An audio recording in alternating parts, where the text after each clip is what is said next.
Girl, why is the ghost of Taylor Swift on K. Michelle's porch? Y'all already know what time it is. I got the black V-neck on.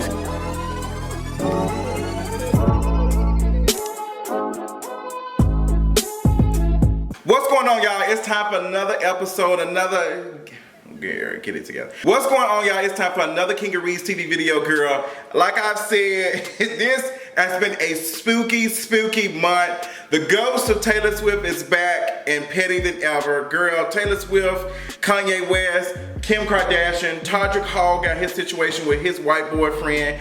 And it's just another King of Reads TV video. Let's get to it. So the ghost of Taylor Swift is back, girl. She is haunting us. Must be haunting me. Girl, Taylor Swift has taken to her Instagram. She wants you all to know, hey sis, I really feel like that we need to stand together and I feel like we need to vote Democrats across the board. And I want you all to hop on your broomsticks and just spread some awareness and be some allies, some true allies, okay? Taylor Swift, girl, you're 2 years late, but we appreciate you hopping in the game. We appreciate you being a part of whatever it is that you're trying to be a part of, girl. It's just, I want to know what took Taylor Swift so long to be vocal and to speak out on issues that she felt like were important. Like, girl, you were quiet, and you were quiet for a reason, because you know you're from Tennessee, and we know that Tennessee is a red state, and we know that your core audience is white, so we know that if you would have said something, spoke to the values of your audience, probably, don't agree with. Like, girl, if you say, hey, black lives do matter, they're gonna say, no, girl, we think all lives matter. So Taylor Swift thinks it's important, and she all of a sudden now, I think the only reason why she said anything is because of, the new Supreme Court Justice Kavanaugh being confirmed, and all the thing that happened with Dr. Ford. Like, when white women feel like they're in danger, then they want to speak up, and that's what happened. We need to stand together because we are the N-word women of the world. Girl, you can't make this shit up. You just can't make it up. Hocus pocus. That's why I'm calling this spooky October season. Speaking of hocus pocus, girl, why is Lana Del Rey and Azealia Banks into it? Azealia Banks, once again, like I've told y'all several times, anytime you Google Azealia Banks' name, it's just always her and a picture of somebody else. Like, it's nothing else other than that. So Azealia Banks knows this at this point. So it's like a marketing scheme for her. So she used this as an opportunity, tweeting about her soap bars. She's selling booty bleaching cream and shit. And she was tweeting about it or whatever. And you check out the blog on kingofreads.com, and the link will be in the bio, comments and all that type of shit.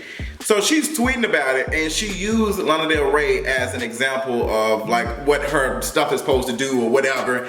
And Lana Del Rey said, girl, pull up. Like, girl, what's tea, sis? What you want from me? Because I'm about to give it to you. I don't care about no lawyers. I don't care about any of that. Like, I'm about to, you got the edit, girl. Like, pull on up, sis. You feeling frog and leap then. And apparently Azealia Banks had a leap pad fraud because she put out receipts of her conversation with Kanye West, and Kanye West is apparently Team Azealia Banks. But who really cares? It really doesn't matter. Lana Del Rey has called out Kanye West for wearing that trash, whatever bullcrap he was wearing on Saturday Night Live. He had on the Make America Great Again hat, and he had on the Colin Kaepernick sweater. It just didn't make any sense. Like Kanye West is dealing with his own debacle. Him and Kim Kardashian are headed to a divorce. I don't care what nobody say. Like, I already told y'all in the last King of Reads TV video that Kanye West is, moving to Chicago allegedly, and Kim Kardashian said she ain't got no reason to go there. So they're about to be working on whatever. Like, Kim is getting herself prepared.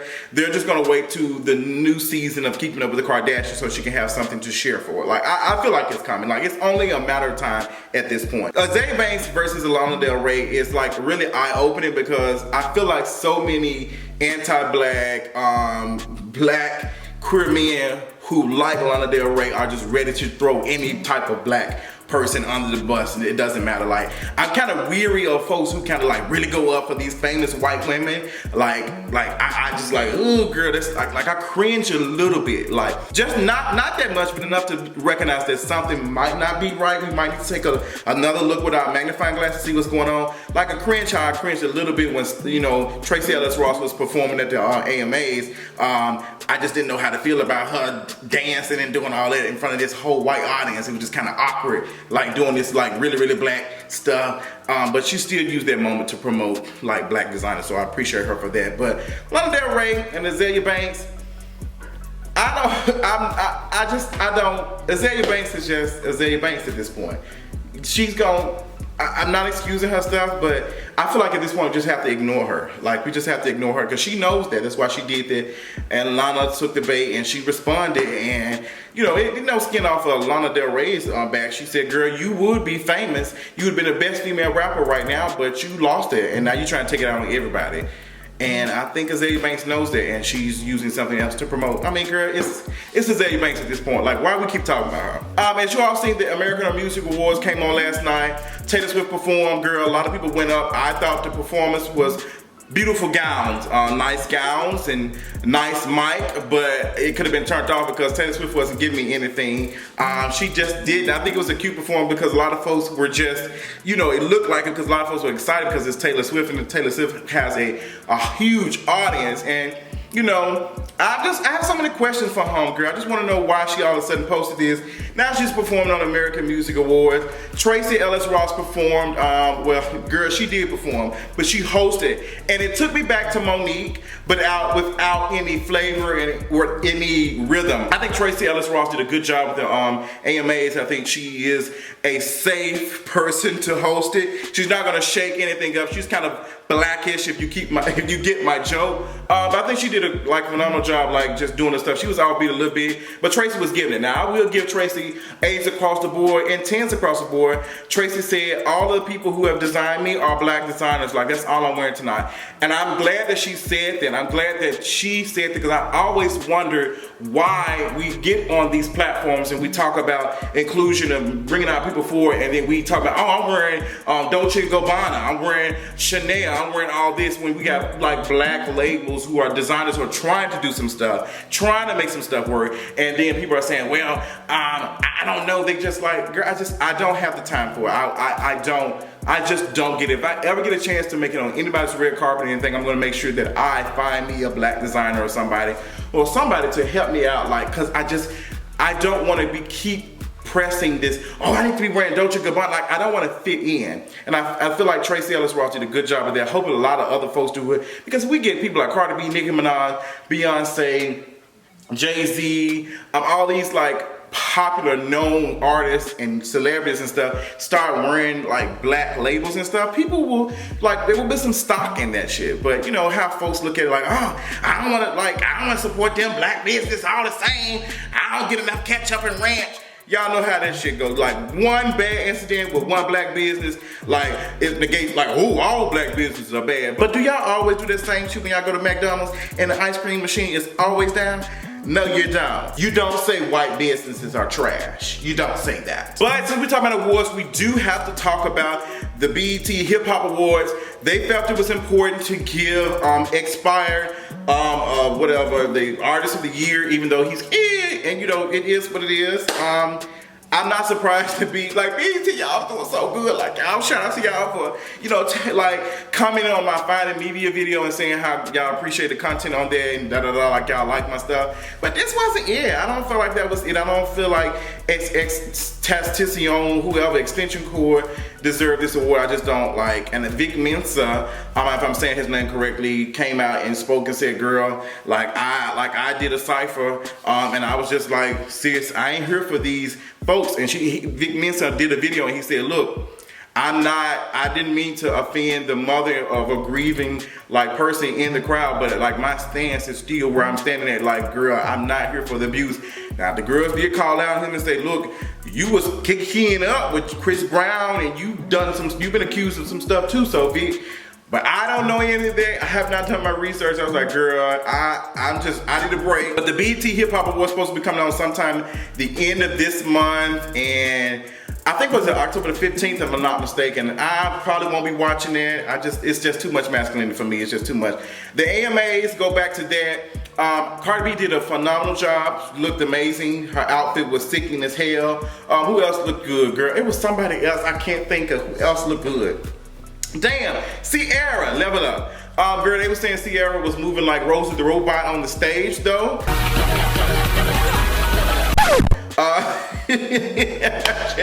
Jane, his wife. I think that Ciara did what she had to do with what little she had. Girl, she was moving a little bit, but she was dancing. She did hell a lot more than Janet Jackson did for her little shit. She's nasty. Nasty whisper, girl. Nasty whisper. But who you whispering to, sis? But Ciara, you was leveling up. Girl, you needed the mushroom because, you know, you said you was leveling up, but it looked like somebody had knocked a couple of coins out of you while you was up on that stage dancing. I just got the news just a second ago that Fabulous has been indicted by a grand jury of his, you know, situation with Emily. And girl, Fabulous, like, I get them confused because, as you all know, we did an In the Middle episode and we talked about like abusing hip hop. Like, we got Fabulous has been accused, and we saw video of him doing that shit that was way too much. Then we also had heard accusations from Khalees talking about Nas, and so on and so forth. It's just like, we need to do better. We need to do better protecting our people, our women. We need to be looking up for our black women. Like, it doesn't make any sense. I don't know Emily B. I don't know her stuff. I'm just saying, like, I'm not here for this constantly, like, seeing this stuff. We just got to talking about Tentacion and his accusations and all that type of stuff. And it's just, I don't know.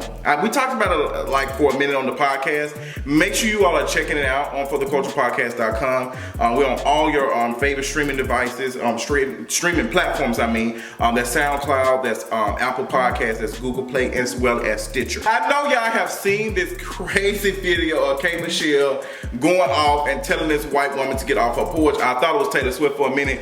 Girl, K. Michelle ass, girl, after she got baptized with that red Kool-Aid of Love and Hip Hop, K. Michelle was at her home, I'm believing, and this person was just steady coming trying to sell her some stuff, and she was just dancing. It's the homegirl was dancing and twerking it for Zaddy. And K. Michelle's like, get off my porch. Like, girl, get your that white girl jumped, and she skipped out. Like, that white mom said, oh my, it scared her. That white girl said, oh my gosh, did someone actually call me out as a white? Like, she hopped on that golf cart and she was gone. Like, she was ready to show some folks some new apartments that was overpriced in a dead way. Like, she was gone. It was fun as hell. They doing all type of like challenges and videos for that shit. I think that K. Michelle should be using this as an opportunity to try to sell something. I know she's working on her new album. She said she got a new nose, but Paris almost knocked that hoe off with that damn red Solo cup on this last episode of Love and Hip Hop. Check out my recap. Girl, this has been an interesting week, honey. Good Judy, my favorite sis, Todrick Hall, is going through some situations on Miss Instagram. Girl, let me tell y'all something. Y'all know I am not the biggest fan of Todrick Hall. Me and him had some differences or whatever of opinions. Well, facts versus opinions earlier this year. And I, responded with a blog post and stuff. You know, he did a video calling me out. But girl, I just found it very funny and like hypocrisy that Todrick Hall is calling out his ex-boyfriend. They've just broken up. Danny Williams, they've broken up, and he accusing Danny of cheating on him across the world. Todrick said he had spent money on him, and he says that, Danny was, doing what Todrick does, which is looking for other white men. And he said that he was doing this while he was grieving a loss of a loved one, and like one of his family members had passed, and Danny was around here just doing it. I know some of y'all like, girl, none of this shit even matters. It don't matter to me. But I find it funny that Todrick Hall is using his platform to call his ex-boyfriend out and drag him like he is going like the black jumped out. Girl, he was going off like he know how to play spades and slapping the damn dominoes. Bitch, he is slapping the damn dominoes down, bitch. He is on the table outside of Bulldog. Bitch, he is going off. And I just found it funny because he told me that it was unprofessional and unbecoming as me as a YouTuber, which I am not, a content creator, whatever, to be talking and saying certain things and not coming at him in correct way. But I'm going to ask that you follow the same stuff that you gave me, okay? You said you need to be having conversations with your ex-boyfriend or whatever, and talking to him about what you got going on, because you calling him out on Twitter and calling him out on Instagram lives and all this type of stuff, it is unprofessional. Like, it's trash. Like, no one should be cheated on. I feel like if you're in a relationship with somebody and they feel they need to cheat, they need to talk to you, they need to have a conversation before they even get to that point. Like, because a person knows what's going on. But nobody should go through that. And that's a terrible thing to be a person who is known, someone like a public figure, to be going through a public breakup like that. That's why I'm very hesitant sometimes to share my personal life as far as like who I'm dating, who I'm with, because, you know, not just protecting myself, but protecting them as well, because there's a lot of pressure and stuff, you know, and people be doing all types of shit, looking up stuff and posting stuff and harassing folks because they can't get to you. So I understand what Todrick is going through a little bit.